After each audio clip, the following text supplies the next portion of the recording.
I don't think you understand that Kenyans are not ready for change. When you look at statistics on literacy rate, you understand that Kenyan voters are not as informed as many of you online think. And also, even online, you'd actually see that kind of mindset, a mindset that is not ready for change. Recently, Boniface Mwangi announced that he will be running for president in 2027. And at some point, he asked Kenyans to contribute to his campaigns. And guys, if you saw the comments, you definitely agree with me that we have a long way to go. This is a report from Reuters on the day Boniface Mwangi announced his presidential run. Kenyan human rights activist Boniface Mwangi on Wednesday announced his plans to run in the country's 2027 presidential race. And so I want to bring respect, dignity to this nation by leading this country in a better way. Mwangi has played a prominent role in anti-government protests and has earned a reputation for speaking out against human rights violations in Kenya and abroad. His candidacy will test whether the popular support for demonstrations led by young Kenyans over the last 2 years can be translated into an electoral movement. Mwangi previously ran unsuccessfully for parliament in 2017 on an anti-corruption platform. In July, a Kenyan court charged him with possession of tear gas canisters and a single rifle found in his home. He has pleaded not guilty. Mwangi's candidacy will have to be cleared by the Independent Electoral Boundaries Commission, which qualifies all candidates. Elections are due in August 2027. I don't say that I have endorsed Boniface Mwangi. Instead, I am saying kudos to Mwangi because this is daring. And Boniface Mwangi has stood for Kenyans. He has been fighting for or championing human rights and human freedoms. He has always been there with the Kenyans. But his activism has been taken in a different way by a section of Kenyans, and that section is not as small as you think.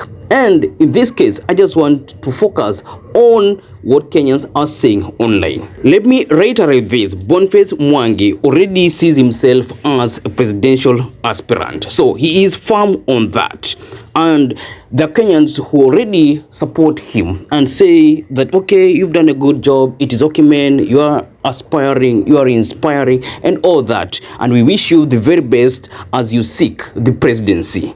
But now things took a different tangent here when Boniface Mwangi said that I am looking for money to fund my presidential campaign. I have set up a paybill number where Kenyans can donate any amount, be it 10 bob, 20 bob, 100 bob. I will account for your money. I am just choosing comments that are a little bit fair, like this one. Very interesting, most likely trying to hold the Gen Zs together for last minute kill auction to highest bidder. Edwin believes he's doing this to be given security with government, nothing more serious. Oyugi says your pockets will be full but you will not feel any vacancy in 2027. Mwangi says it is more than clear that this stupid man has been paid by one-term man kuharibu kura. He's just stupid. For Gabriel, there is nothing that will give Ruto a smooth win like this division and splitting of votes. Omtata and Maraga are the best. Gode says nakupenda lakini najua unapenda Bill Gates more, enda ukafanye kazi Microsoft, wacha siasa mingi.